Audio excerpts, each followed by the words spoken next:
নমস্কার বন্ধুরা, আমার তন্ময় করে চ্যানেলে আপনাদের সবাইকে অনেক অনেক স্বাগত, শুভেচ্ছা ও ভালোবাসা।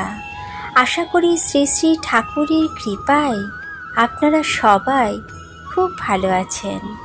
আজও আমি আপনাদের শ্রী শ্রী ঠাকুরের কিছু অমৃত বাণী শোনাতে চলে এসেছি। রাম নারায়ণ রাম। জীবনমুক্ত হয়ে গেলেও কি অন্তিম সময়ের চিন্তানুসারে গতি হয়ে থাকে? না, যতক্ষণ অহং থাকে ততক্ষণ অন্তিমকালের চিন্তানুসারে গতি হয়ে থাকে।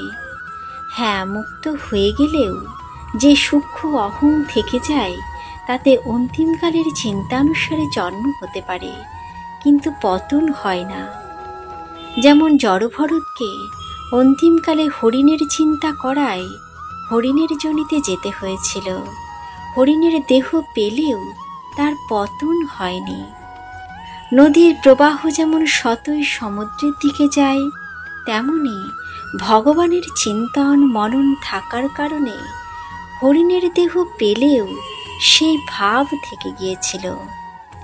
আসলে পশু পাখি প্রভৃতির শরীর পাওয়া পতন নয়, প্রত্যুত অন্তরের অবস্থান থেকে নেমে যাওয়াই হলো পতন। অতএব অন্তিম সময়ে অধিক শ্রদ্ধা ভক্তি সম্পন্ন কোনো বিশেষ প্রিয়জনের প্রতি মনোবৃত্তি হলে মহাত্মাদেরও পুনর্জন্ম হতে পারে, কিন্তু পতন হতে পারে না। রাম নারায়ণ রাম।